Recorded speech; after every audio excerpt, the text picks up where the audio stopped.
Magandang araw po sa inyong lahat mga kababayan at welcome back dito po sa ating munting channel Pinas News Review, kung saan nare-reviewin po natin ang mga mahalagang balita dito sa Pilipinas.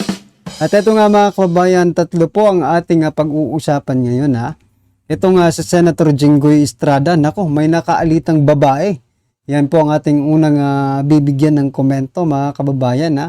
Sa San Juan City, nakuha po sa video.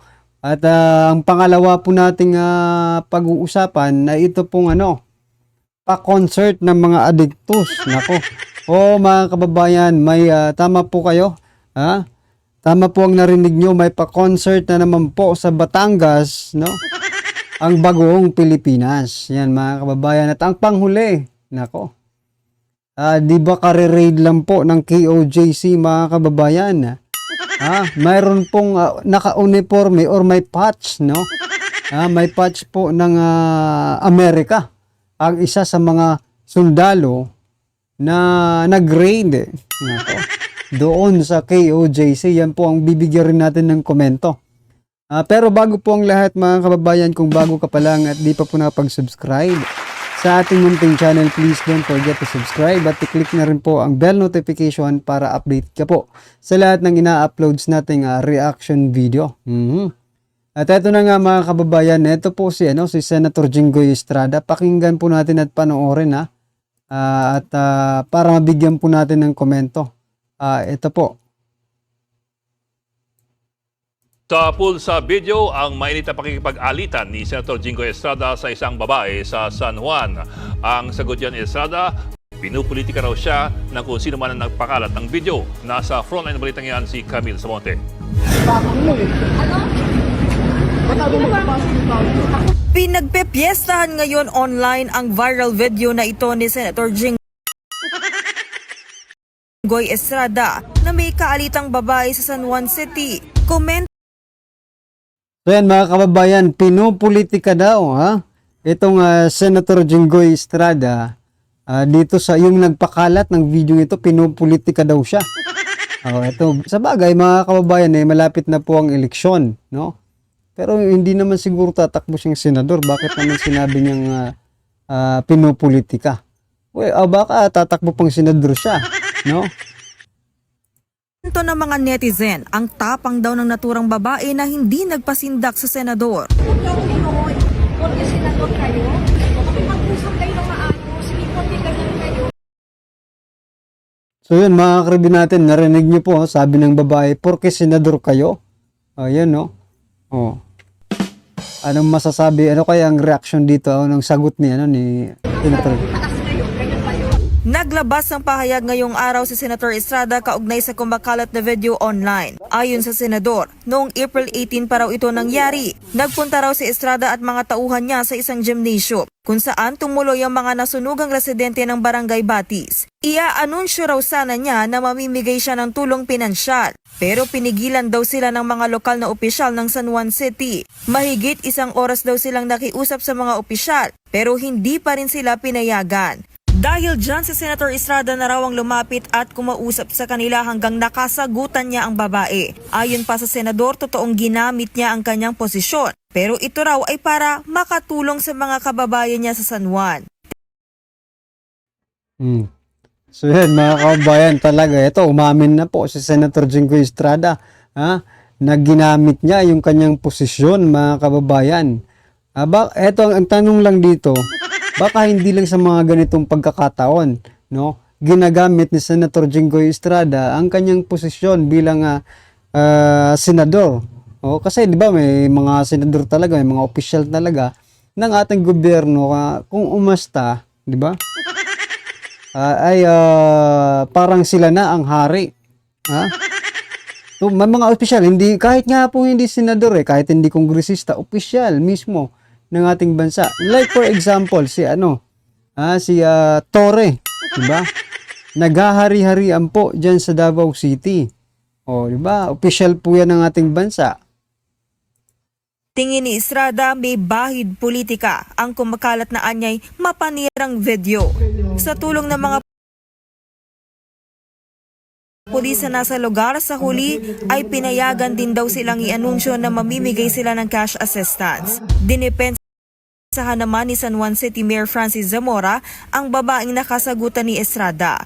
Sa Facebook comment ni Zamora sa video, tunay raw na may paninindigan at prinsipyo ang babae. Hindi raw ito nagpapatinag sa kahit kanino kung alam niyang siya ang nasa tama.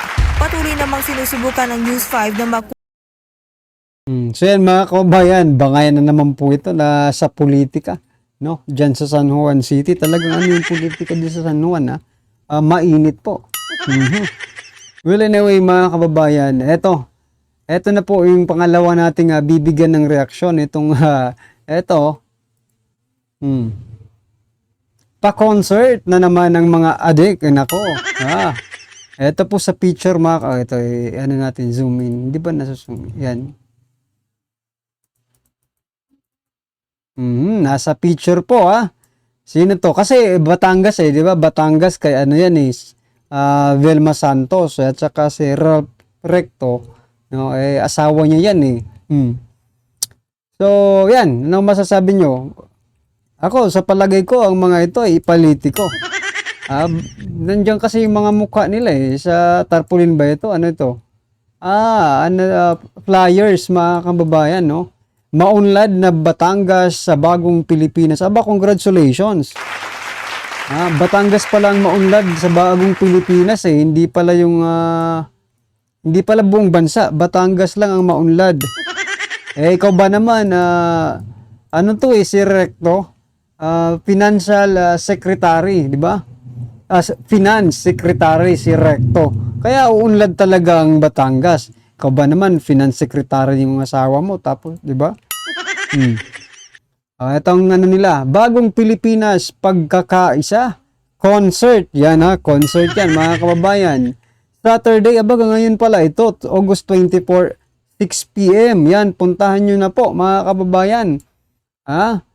Yan Batangas, si Martin Romualdez. Sino to? Si PBBM at si Recto. Nandyan ba sila? At saka itong mga bayaran. Binabayaran kasi yan para sa mga concert. Alam nga naman sabihin natin, libre lang yan, di ba? Mga bayaran po yan sila. Mga bayaran, di ba? Tawag dyan. Mga bayaran na mga artist, di ba? Na mga bayaran. Sila yon. Hindi naman yan pupunta dyan kung wala libre. Kaya masasabi natin na mga bayaran nga ang mga yan. Di ba? Concert habang nagkakagulo sa Davao City. Wala na si Baste, no? Si Baste Duterte, mga kababayan, parang wala tang authority. Diyan sa sa Davao City. Ang otoridad na po ngayon yung gobyerno na po ngayon diyan sa sa Davao. Si Tory na po, hindi na po si Baste Duterte, hindi na po si Mayor Baste ang mayor ng Davao City. Kung di si na po si General Torre, yan mga kredi natin. At ito na nga, speaking of General Torre, gusto sana natin tanungin kung bakit ganito. Ito, play natin.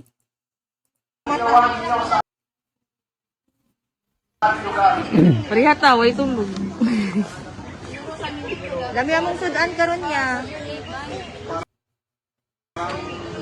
Pupunta sa gera, ang daming arma.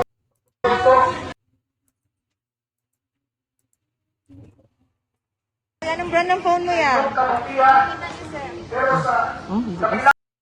So yan mga kababayan, tingnan nyo.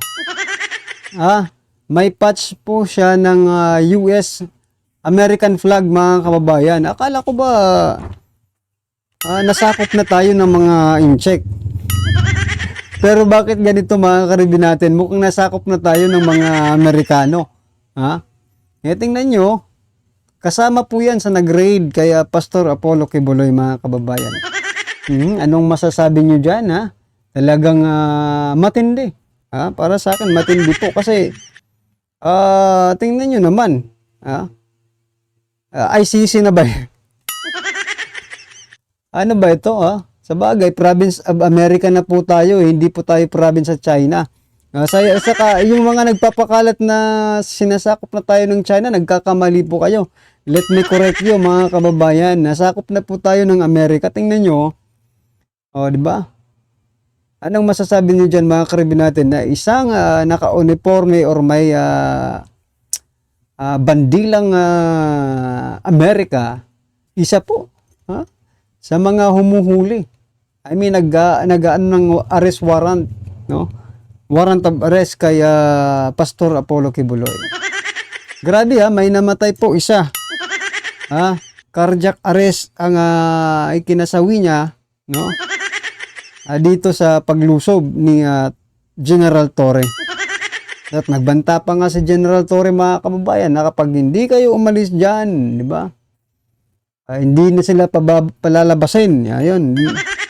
Or papapasukin. Walang si Torre po ang dyan ngayon. Commander-in-Chief. Diba? Ng Davao City. Walang nagagawa pong mga Duterte ngayon eh. Hindi po natin malaman kung bakit, diba? Wala eh. Ano naman gagamitin ng mga Duterte na armed forces na ito eh. Diba? I mean, 2,000 na police. Diba? Hindi hawak ni Basti yang kung di hawak po ni General Torre. No, marami nga po sa mga kababayan natin, mga karibin natin ang medyo masama ang loob dito sa sa pagsalakay. Salakay talaga. Sa serve ng warrant of arrest, no? Dito kay Pastor Apollo Kibuloy, wala talaga, wala yung nila, yung intelligence nila, no? Walang gamit, no? Yung pera, nasaan na kaya yung, diba, yung pera ng intelligence fund? Bakit sakada ninyo, bawat pag-serve ninyo ng warrant, pangalawang beses na po ito mga kababayan na pinasok po ang KOJC, no? Sa bawat pag-serve nila ng warrant, wala si Pastor Apollo Kibuloy. But, diba, kapag ikaw ay sigurado ka, kapag ikaw talaga ay gustong-gusto mong pumasok dyan, sigurado ka, no? Na nandyan nga si Pastor Apollo Kibuloy. Pero bakit pangalawang beses na excessive forces pero walang nahuli? May nag-comment nga kayo na mga kababayan, nasabi niya, 2,000 PNP officers. Tapos sa bandang huli, hindi naman hindi bit-bit si Kibuloy. Diba? Tama nga po eh. Diba? Kasi ay nako. Well, anyway mga kababayan, ano man po ang inyong reaction, opinion patungkol po dito sa mga nakalap nating mga balita mula po sa mundo ng social media. Nako, yan comment na lang po sa baba para at least alam po ng ating mga kababayan ang inyong opinion patungkol po dito kay Estrada, dito po sa concert na naman, at saka dito sa Amerika.